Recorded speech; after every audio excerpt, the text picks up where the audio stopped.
I corner. I. You know, sometimes I sit back and I think and I'm like,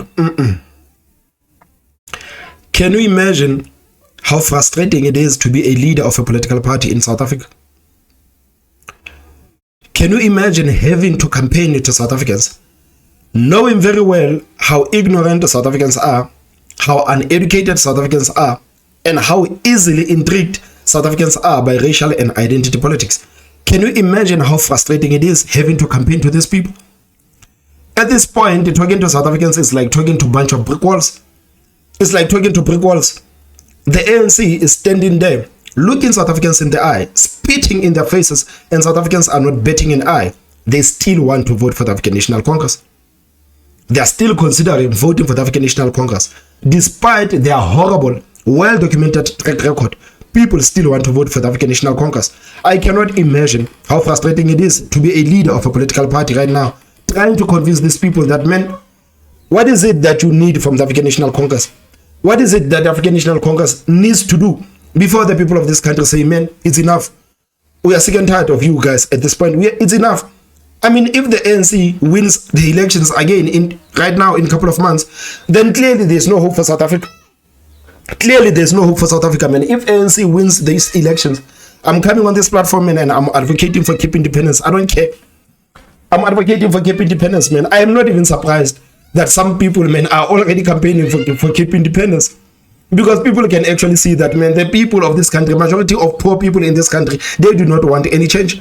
So if you want to live with African National Congress, you can live with African National Congress, and your dirty politicians do not want us to feel the same wrath of living under dirty politicians. I mean, I'm sure the people of Orania right now, they are laughing at South Africans. They are laughing at us, like looking at them. Look at them. Debating about who to vote for. But if you really look at the roster, man, there's no one really to vote for. There's no one to vote for. The people of Orania are laughing at us. I'm not surprised that people are calling for Cape independence. I'm not surprised. Majority of poor people in this country, man, they do not want any change. So why should everyone suffer? Because people still want to live under the ANC rule. If you want to live under the ANC rule, you can live under the ANC rule, but do not force all of us to live under that ANC rule. We know a lot of people in the country, man, they are uneducated. A lot of people in the country, they are ignorant. A lot of people in the country, they are easily intrigued by racial and identity politics. That's why right now people are still willing to vote for the ANC cadres as long as they come in a form of MK or EFF. They are still willing to vote for those people. But if you really think about it, man, all of these people are still the ANC cadres. Take Julius Malema. Julius Malema learned politics from ANC. Everything that Julius Malema knows, he got it from the ANC. He's still an ANC cadre. Jacob Zuma, ANC cadre. Ramaphosa, ANC cadre. These are the people, man, who actually has a chance of actually governing the country in 2024. So can you imagine, man, if you are a progressive leader of a political party, can you imagine how frustrating it is trying to speak with the people of this country, trying to paint a vision that is nice of South Africa, and people are like, nope, we don't want to take part in any of that, man. We still want to be under the ANC rule. I feel for these people, man. I feel for these people. And I'm thinking, like, you know, right now people are talking about Cape independence, man. If ANC wins the elections again, calls like Cape independence, man, are going to intensify. Because people have had enough. People have had enough. And I can tell you today that the same people who are living under the ANC, once the Cape independence thing is initiated, people are going to move to Western Cape. I am coming to Western Cape. I don't care. I'm packing my bags. Free State, bye-bye. I'm going to the Western Cape. If the rest of you want to live, if you want to live with the ANC, you can live with the ANC. But do not force the rest of us to live with the ANC. Do not force the rest of us to live with the ANC. Because right now, what is happening in the country is that the people who are actually sophisticated, the people who can actually see what is happening in the country, they are suffering. Because majority of people in the country are poor, ignorant people who will continue voting for the comrades that are making their lives a living hell. So a lot of sophisticated people right now in South Africa, man, middle class is suffering in South Africa. Middle class is suffering in South Africa because majority of poor people in this country, they don't want any change. I don't blame people for calling for Cape independence, man. I don't blame them. And Afrikaans, Chris, sorry if I use it. Maar ons is nou bly die heartful. I think we are past heartful. We are past that mark. But are people really heartful? This is not the first time hearing Niel saying that The people of this country are heartful, but are people of this country really heartful? Or is the middle class the one that is heartful?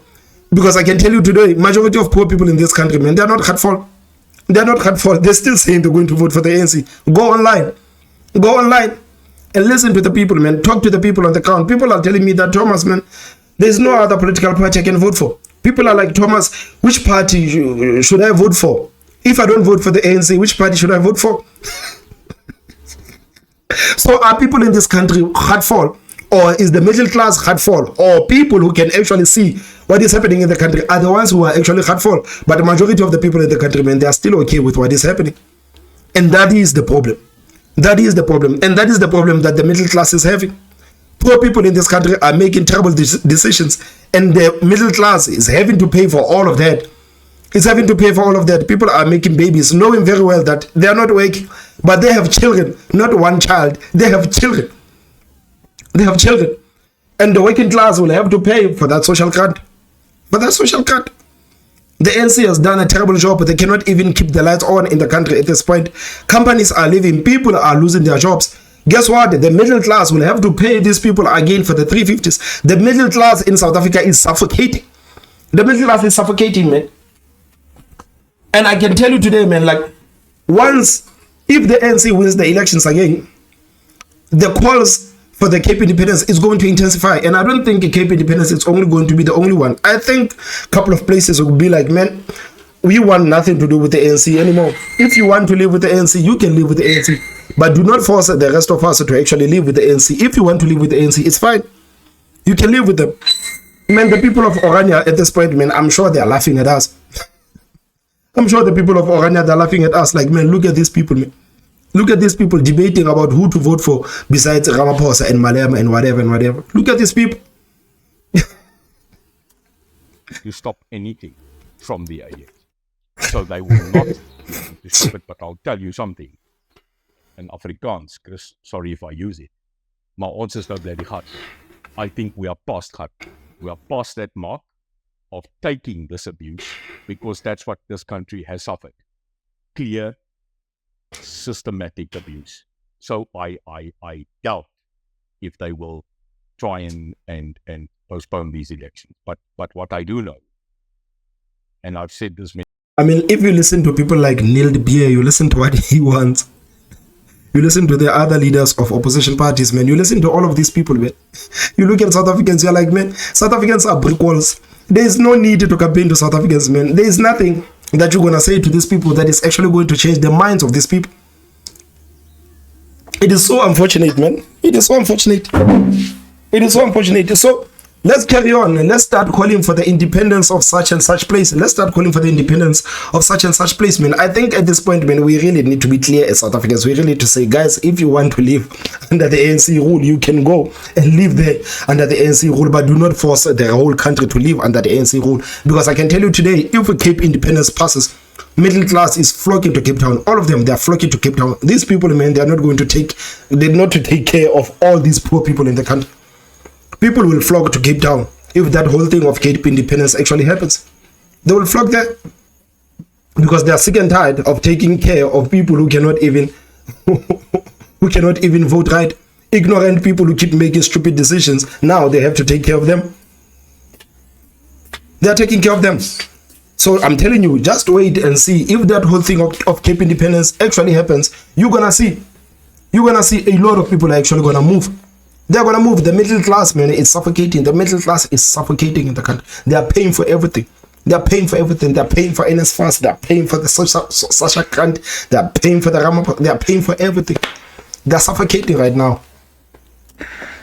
Many times, one like my debates away.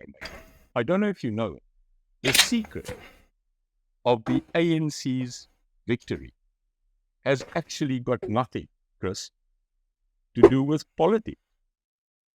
I'm amazed that people don't know this.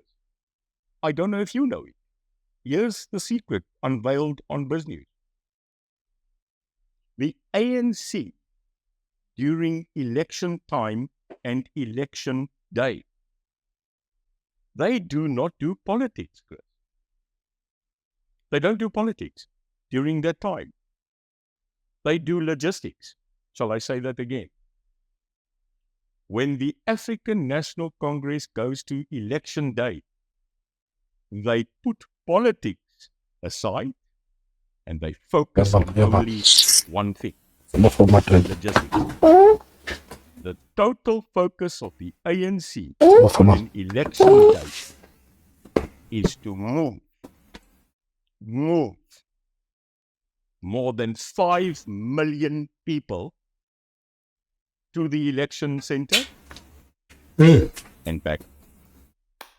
Jeez, that is really interesting. Does the ANC does that? I remember, when growing up, these people, man, growing up with my grandmother, the ANC guys would come and they would, hold my grandmother's hand and make her tick next to the African National Congress. They would not even ask her, ma'am, are you going to vote for the ANC? No, they are not asking that. They are not asking that. They say, ma'am, are you a member of the African National Congress? My grandmother would say, yes, I'm a member of the African National Congress. They say, yes, now you are voting for the African National Congress.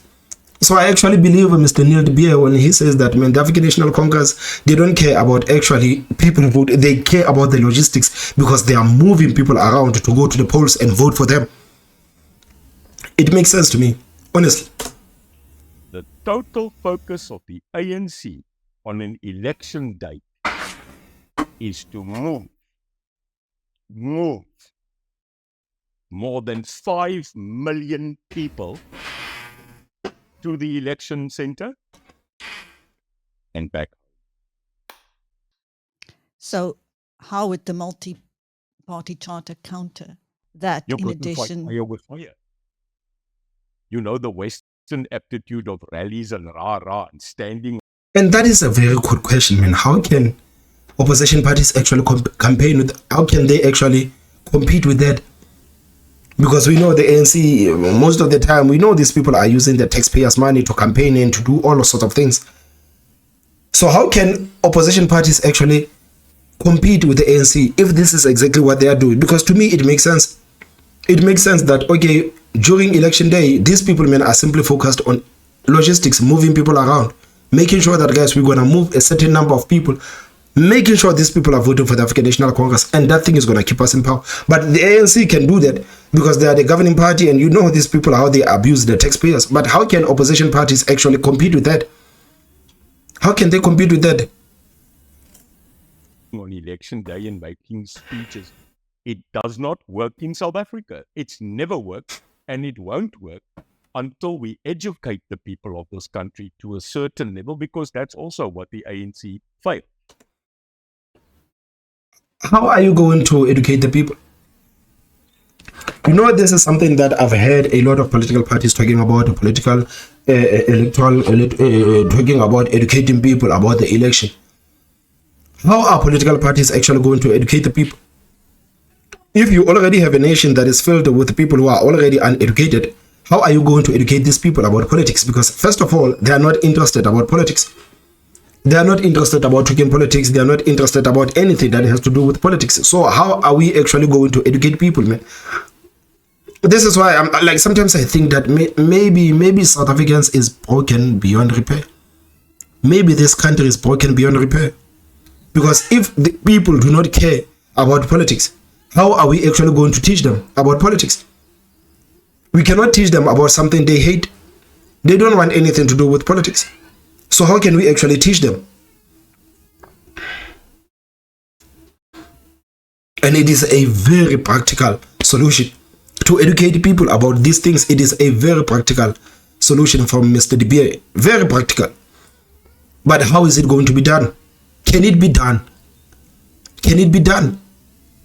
Can we get to a point where we say 40% of the people in this country actually understand the elections? They understand the power that goes with the elections, the power that goes with your eggs, the consequences of the elections.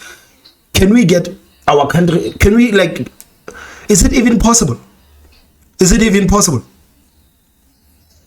What is it going to take for South Africa to actually teach, maybe let's say 40% of people? Is it even possible, guys? And I don't know if it was deliberate. They failed to educate this nation. Of course it was deliberate. It was deliberate. You cannot educate the people, because if you educate the people, they're gonna see your nonsense. You cannot educate the people. That's why they pushed so hard for this 30% thing.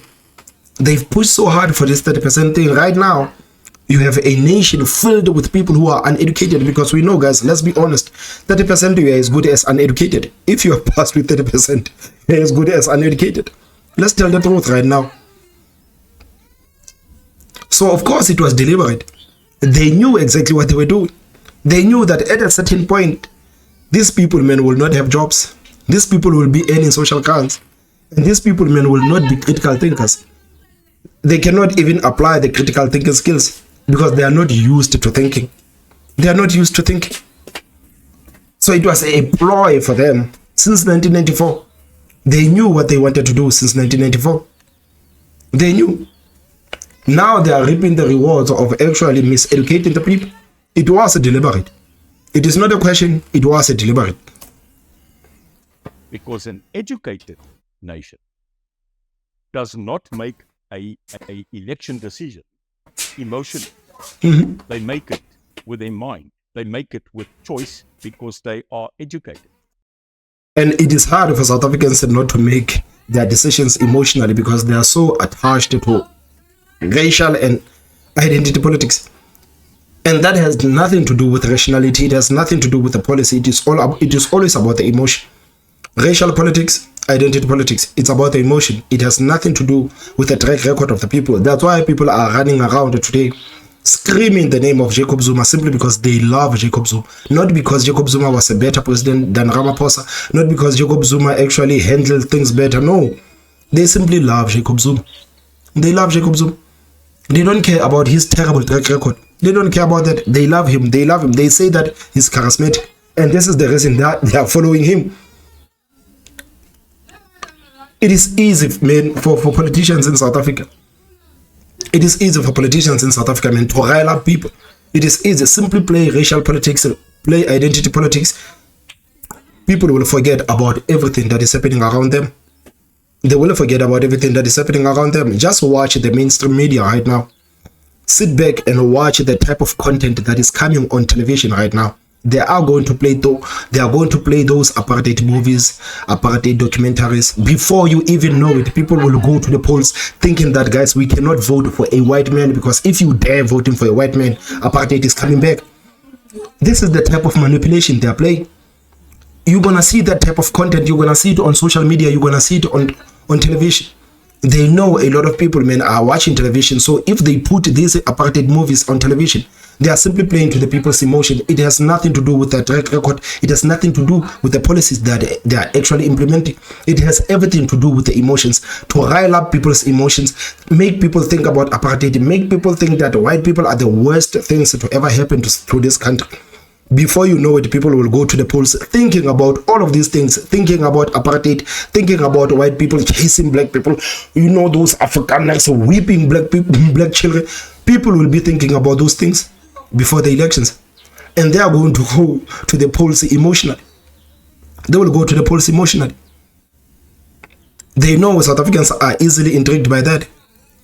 So how can we actually get South Africans to a point where we can say we have educated people? Now people can actually have debates. People have critical thinking. Can we get to that place? Is it even possible for us to get to that place? This country's masses are not educated. They kept them that way. So now we're going to go back to the t-shirt, the cap, the streetwise too, like yesterday. Yes. And we are going to put them on trucks and trains and vehicles and taxis. And we are going to move them to the ballot box and move them back. Now, this is a simple method of calculation. Whomever has the money, whomever has that capacity, will take that money, sometimes more than 1.5 billion rand. Jesus. 1.5 billion. I don't know how many political parties can actually afford 1.5 billion rand for the logistics.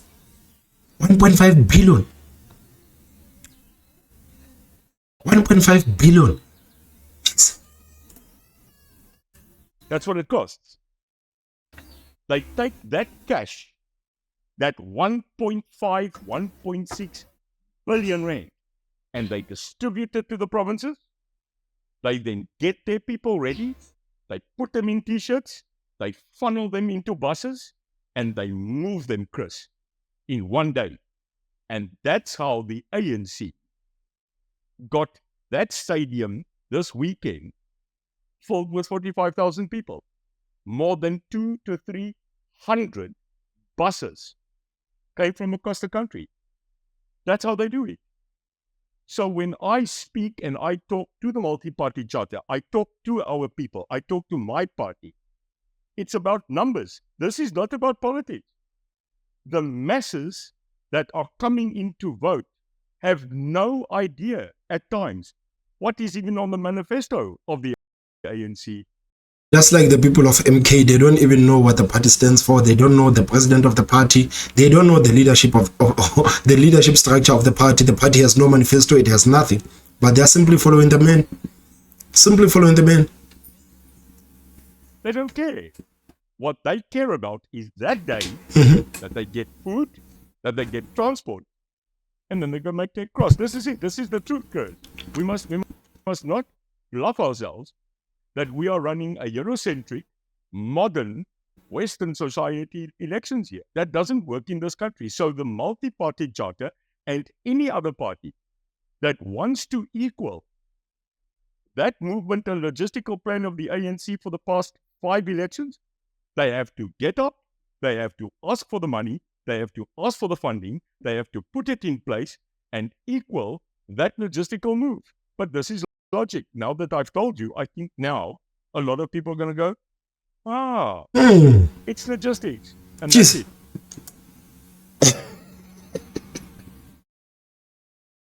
That's it. These people are vicious, man. These people are vicious. If that's how they do it, so it is about getting more. The person who can get more money can actually get more people to go and vote for the political party. It has nothing to do with the people willing to go there and vote for you. It has everything to do with the political parties willing to transport people, willing to feed people, simple for one day, to vote for them.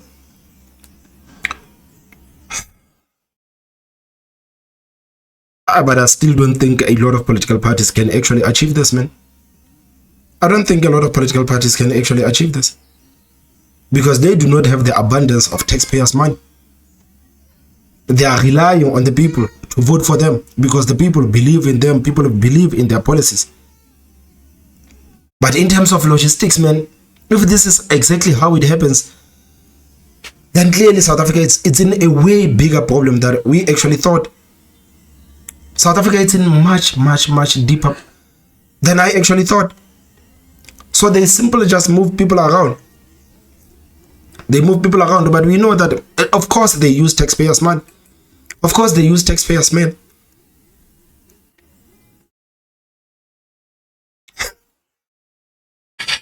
You're confident that you can win that logistical war on election day? We're going to give it a bloody go. You know, I always laugh. I always say one of the most prolific people that I studied in history was Napoleon. And Napoleon Bonaparte was a absolute strategist. But I will never forget, he stood at the Battle of Waterloo, all dressed up and ready to fight. And the opponent shot a cannonball past his head and it hit his logistical tent. And the apparent story is he didn't even look at the tent. He said to his commander, "How rude. I've not even started to fight." So, from our point of view, we are not going to become rude. We are going to calm down and we are going to look at what we need to do to ensure that, number one, there will be a massive spotlight on this election, and we as the United Independent Movement, and I can tell you, all members that partake in that charter, we are going to ensure, no matter what, that there is going to be physical eyes and monitoring at every single voting station. That's the first most priority that we need to do, is that there is a counter to the possible beat you by hook or crook. So we will put that effort down to ensure there's international people that will come in to support that the IEC You know, a guy told me, if a mongoose falls in a pit of coke, the only prayer you have is that the mongoose remains a mongoose. So we need to look at the IEC and tell them, you better be honest. Let's keep you honest. Let's help you to be honest that this is a free and fair election. So we have to focus on vote rigging, the possibility of it, and shenanigans. And that is the first move to ensure that no matter what we don't get to those two words, Chris, free and fair. And I can tell you, the economy of this country, the economics of this country will not last successfully another 5 years with this government in place. The sure business of business depends on the removal of this entity. Yo! Guys, please tell me what you think in the comment section. Don't forget to hit that like button. And the most important part is subscribe. And my name is Thomas Mabas. I will see you next time. Bye-bye. Cheers. What?